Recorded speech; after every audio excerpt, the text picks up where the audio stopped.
Hey, Shalom Markings, Rakam Akapash, James London, giving all praise, honor, and glory to Yahweh, by Hashem, Yahweh Shai, by Hashem Chachadash. When I get double honors unto the elders, the apostles of GMS, and Shalom at there to the hopeful elect, preaching the truth in all sincerity. I can give another video. Got Arca here from the Evening Standard. And, basically, man, things don't look good here in the UK, considering that, Great Britain, the UK, is meant to be one of the more prominent nations on the earth, right? Things don't look good. It don't do good for the image of Great Britain and wherever seeing things like this. And it just shows you the decline of this place, man. This place, Esau's kingdom, beginning with America, right, is in decline. Okay, this is a declining kingdom that we're living in, man. We're at the end of this kingdom. Right? Things are not getting better, man. They want you to believe that, these nations are great nations and strong, powerful, and can recover and that, man. But this is over, man. This place is through, right? I say this don't look good at all, right? And the article here says Iceland's food club credit scheme, how it works and who is eligible. Now, Iceland is a supermarket here in the UK that is a budget supermarket, right? Made for the poorer class in society that got very little money or disposable money. Things you can pick up for £1 and £1.50, cheap stuff, right? Parents with like 6-7 kids, that type of shit. Can't feed them all, so they go to Iceland and get a lot for their money, right? Just cheap shit, right? No, they're so this is like the cheapest of cheap supermarkets that you can go to, right? And they're rolling out some credit scheme, right? Because the people that shop there, right, bearing in mind they're at the kind of like the lowest point of financial stability in the first place, right? They're rolling these credit cards because they can't afford to pay for the food there, right? They can't afford to shop at the cheap shop. I would still, I'll still say Aldi's and Lidl's, man. They might help you out still, but but these, man, they can't actually afford to go shop there, so they're allowing them to take out credit to shop for food, right? Because they can't afford for food. That's madness, right? In a first world country, it don't look good, man. But it just shows you how bad things are, right? And how bad or how worse things are getting in this place, man.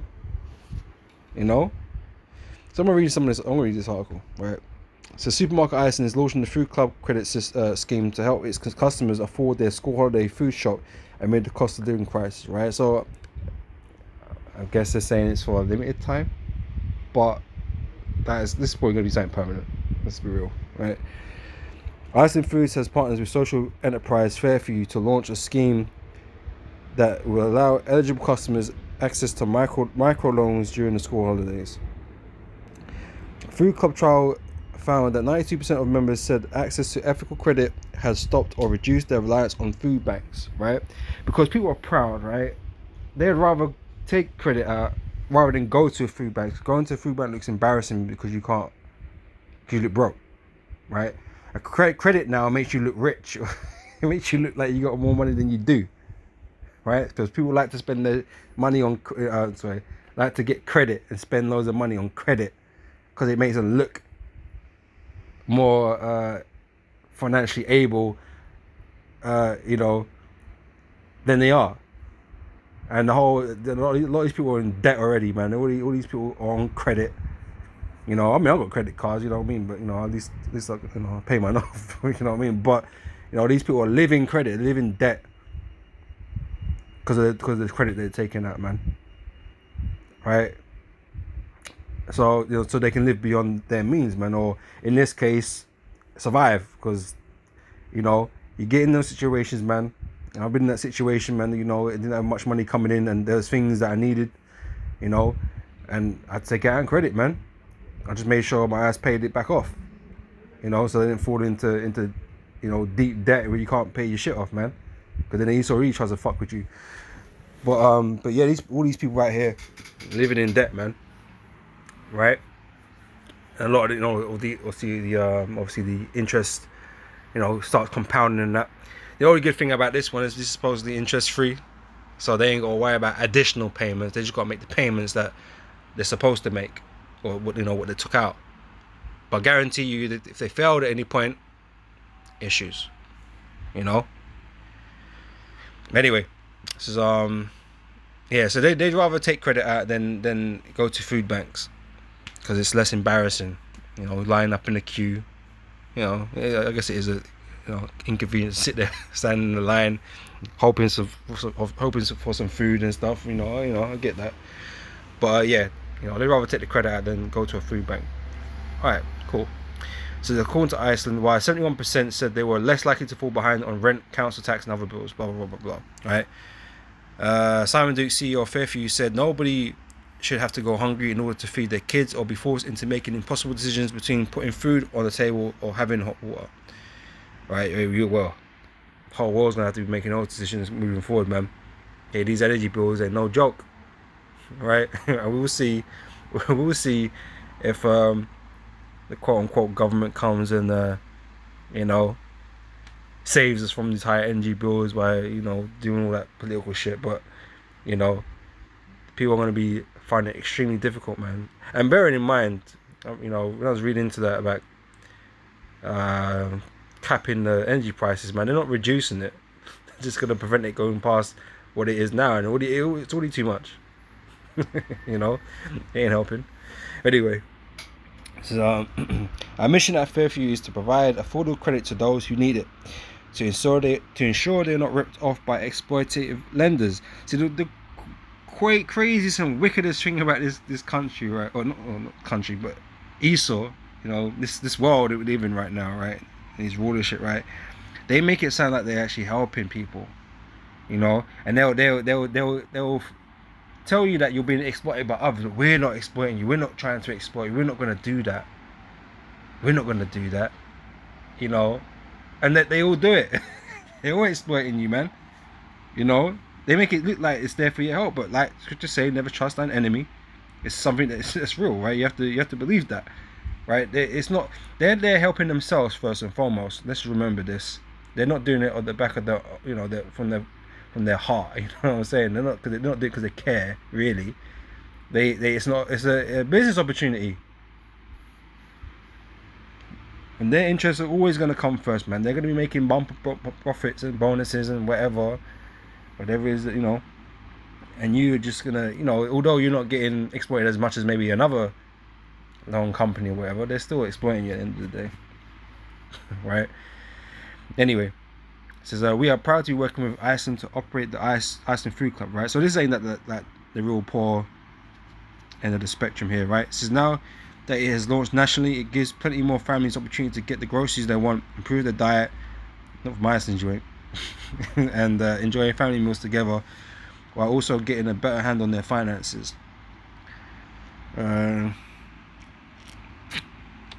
Iceland's Food Club scheme will provide microloans of £25 to £100 in the form of preloaded cards that can be used to shop in store or online as Iceland. So it can only be spent at Iceland.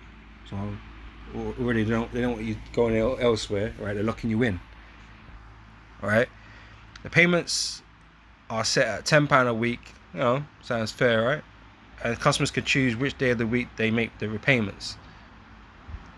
Customers can also make early repayments if it's easier for them to do so. Alright?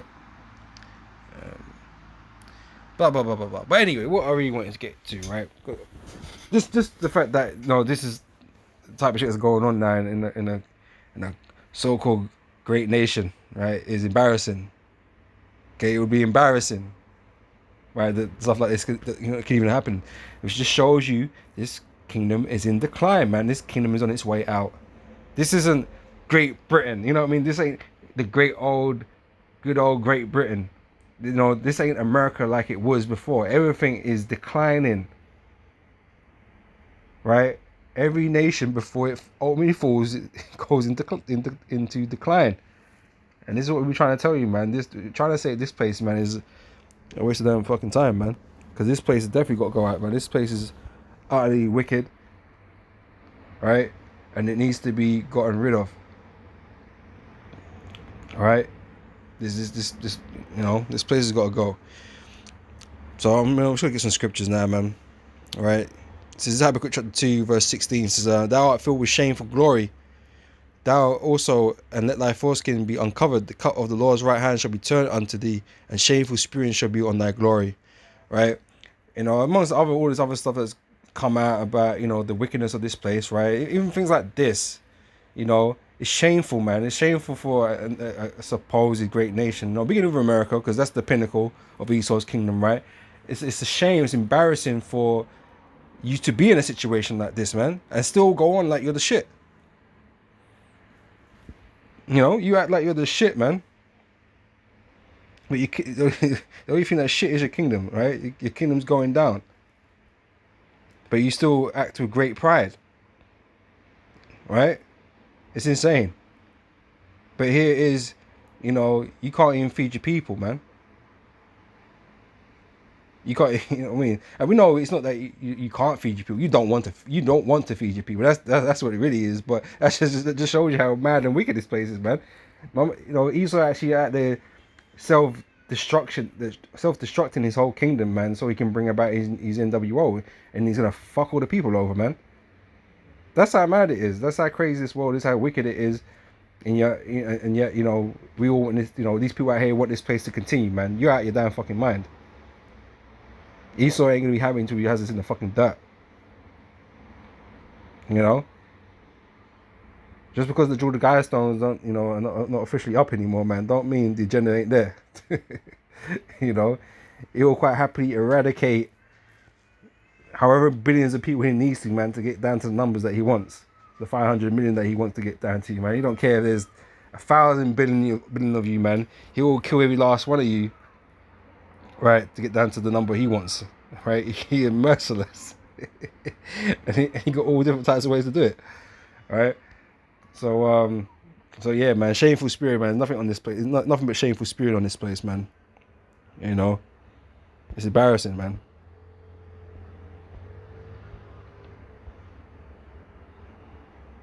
This is Jeremiah 51 verse 8. It says, "Babylon is suddenly fallen and destroyed. Howl for her, take balm for her pain." This place is in free fall right now, man. It's falling. All right? "Take balm for her pain, if so be she may be healed. We would have healed Babylon, but she is not healed." Okay, there is no remedy for this. Ain't nobody gonna come along and reverse what's been done. Okay, you're not gonna find your savior amongst the people who are gonna come against the elites and change everything around and make America great. You ain't gonna find not one single person that's gonna have to do that. Okay, there is no healing for this place. Okay, this place has been slated for destruction. Right, the Most High has slated it for destruction. Right, so there's no man that can come and change that. All right, there's no balm to be had. You ain't making America great again. You ain't making Britain great again. Building back better and all this shit. Just ain't gonna happen. Right, it says, "We would have healed Babylon, but she is not healed. Forsake her and let us go every one into his own country, for a judgment reacheth unto heaven and is lifted up even to the skies." All right.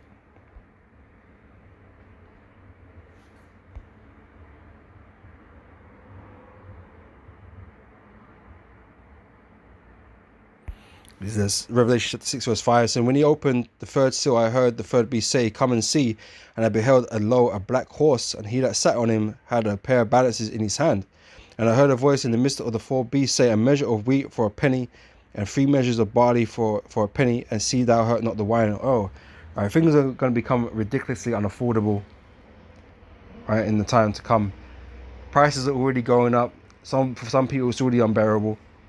But this needs to affect a larger amount of the population around the earth, right? So even these wealthier, so-called well-to-do, have to feel it hard, because they're not feeling it hard right now. They can afford these higher prices, but they don't want. Who wants to pay the higher prices? But the iron price.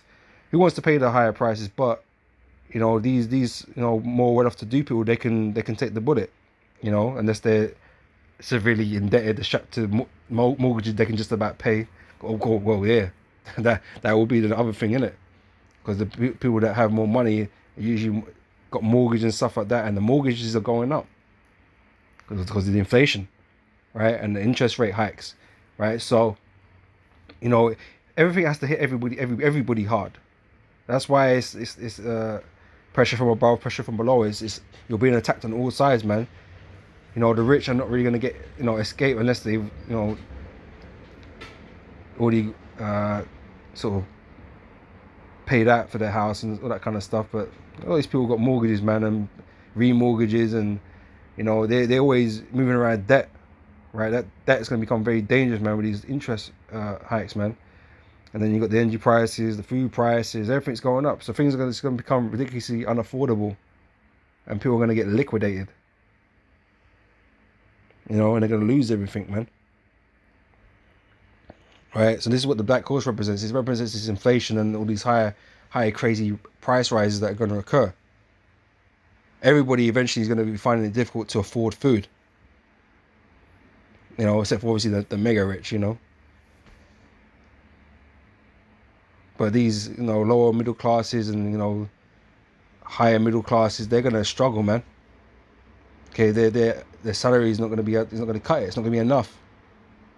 You're gonna be feeling strained, like you never felt before.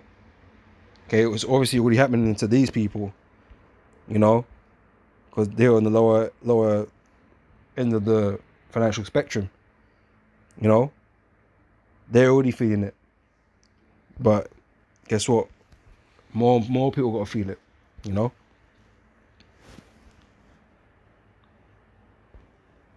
You won't be going to Iceland and buying anything for a pound anymore. Poundland won't exist because there ain't nothing worth a pound anymore. It's like, you know, I don't know what it's like over there in the States, but you know, here we got like pennies. Well, we used to have like, you go to the off license, you know, the news agents or whatever, the shop, right? And you had penny sweets. I used to fill a bag up with them, right? You know, whatever you got, you might have a pound, you buy a pound worth of penny sweets, you know. And they literally were, you know, like a penny per item, right? Nah, you know, you ain't getting no penny sweets, man. You ain't getting no penny sweets, man. It'll cost more than that. It's like that. You ain't gonna be going and buying bread for a pound. You know, you ain't gonna be buying nothing for a pound anymore. There's nothing that's worth a pound. It's all worth more. You know, these pound shops won't exist no more, man. Or we're gonna have to call it £10 land, £20 land. You know, where the lowest denomination of money is gonna be at that point in time. You know, because like basic staple stuff, man, it's gonna be expensive. You'll be dishing out your whole wages just to buy your basics, your essentials, man. You ain't got no money for nothing else. Fuck going out on the weekend, that ain't happening. There ain't nowhere to go out to no more. Things are gonna get dire, man. And these people just don't understand that yet. They just that's why it's hilarious, man. These people don't actually understand how bad things are gonna get, man. They think things as hard or difficult as they might feel it is right now, it's not gonna get much worse. That's what they think in their minds. And that's why it's funny, man, because these people are gonna be struggling on a level unknown. You know? They're gonna be struggling. Right? And I gotta read this now because of that, right? So Daniel chapter 12, verse 1. So at that time shall Michael stand up, the great prince, who standeth for the children of thy people, and there shall be a time of trouble such as never was, since there was a nation even to that same time. They think this day ain't coming, man. They really think this day ain't gonna come. You know? If they think somehow something's gonna be, you know, happen that's gonna make things all right again. You know, they're gonna find this miracle balm and everything's gonna heal that up, and everything's gonna go back to normal. That's what they believe, man. Their inward thought is that their houses shall continue forever. They don't ever see a day or time where this place is gonna go down. It's incomprehensible to them. But that's why the scriptures say the Lord should come as a thief in the night. The Lord's gonna blindside you because you wasn't looking for it, man. You didn't expect that to happen. You wasn't really watching. You thought, oh yeah, America and Britain, they're going to bounce back because they're so great. That's what you're thinking. But no, it's over, man. This place is over.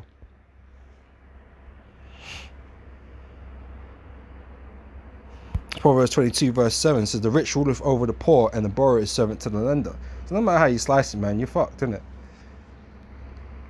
You know, yeah, you could afford food for the time being, but like I said, it'll change because the price of these things is going to go out astronomical.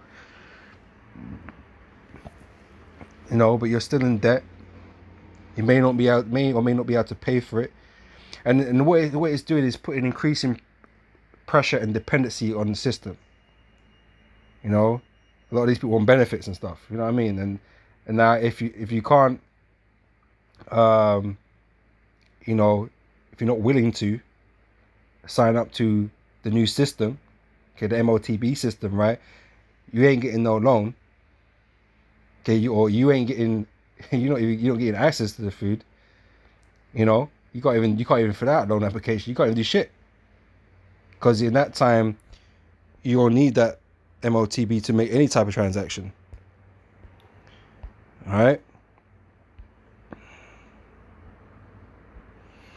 Revelations 13 and 16 says, he calls it all, both small and great, rich and poor, free and bond, to receive a mark in their right hand or on their foreheads, and that no man might buy or sell save he that had the mark or the name of the beast or the number of his name. Right? So they're making you increasingly dependent on the system, on your governments, man, and you're going to have to jump through all the hoops, right, to get anything that you need. Right? So you're going to be desperate. Okay, and you're not going to turn to the Lord in that time, right? You're going to happily take this mark because it gives you opportunity or the ability to get something you need. Just like things like these schemes here, you know, you think it's helping you get something that you need, right? Well, what you don't need is the Lord's judgment. That's what you should be trying to avoid, you know. But you people are going to run head first into that, you know. But as I say, Esau right now is causing a dependency on the system, because right now the people are looking for the governments not to deal with all these situations that are arising right now, because the people, you know, they can't deal with it, and the government need to step in and do something about it, and they will, right? They will step in and do something about it, right? But their answer is going to be this, you know, the MOTB. That's what the answer is going to be. This is how they're going to control it. This is how they're going to manage it. Right? And like I said, most of you people, we were like, yeah, we need to do this. You know? It's Deuteronomy chapter 28, verse 48. It says, therefore shalt thou serve thine enemies, which the Lord shall send against thee in hunger and in thirst and in nakedness and in the want of all things. And you shall put a yoke of iron upon thy neck until he have destroyed thee. Right?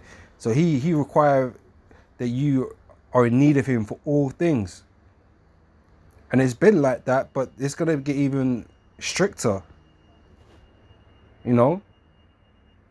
Esau is, you know, doubling down on his control, man. Okay, making everything very straight, very difficult. And in the time of greatest, you know, peril, right, Esau going to come as a so-called knight in shining armor, man, and bring you this MOTB, man, and you're gonna think that's gonna be the answer to all your problems right now. You know, but your problems are just starting.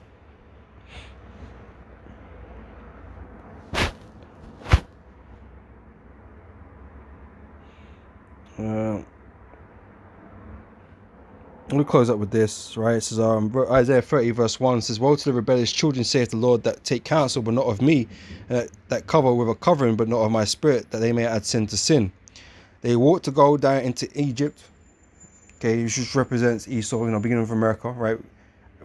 Our people are gonna walk down to our governments. We're gonna plead to our governments to help us, to save us, to deal with the crisis at hand. You know, and they're not going to show any faith or any trust in Yahweh Hashem Yahweh Shai. Okay, they're going to turn to Esau, right? And I have not asked at my mouth to strengthen themselves in the strength of Pharaoh and to trust in the shadow of Egypt. Okay, you're going to put your trust in Esau, man. You're going to put trust in his system. Okay? So therefore shall the strength of Pharaoh be your shame. Okay, ain't gonna lead to nothing good.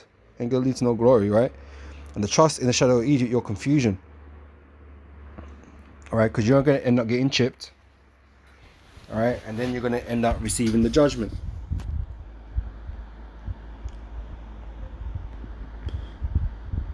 Oops.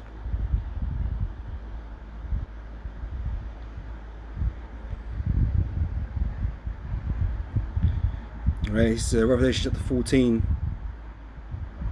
Verse 9, it says, and the third angel followed them, saying with a loud voice, if any man worship the beast and his image, and receive his mark in his forehead or in his hand, the same shall drink of the wine of the wrath of the Most High, which is poured out without mixture into the cup of his indignation, and he shall be tormented with fire and brimstone in the presence of the holy angels and in the presence of the Lamb. And the smoke of the torment ascendeth up for ever and ever, and they have no rest day nor night, who worship the beast and his image, whosoever receiveth the mark of his name. Right, so it's going to lead you down into problems, man, with the Heavenly Father.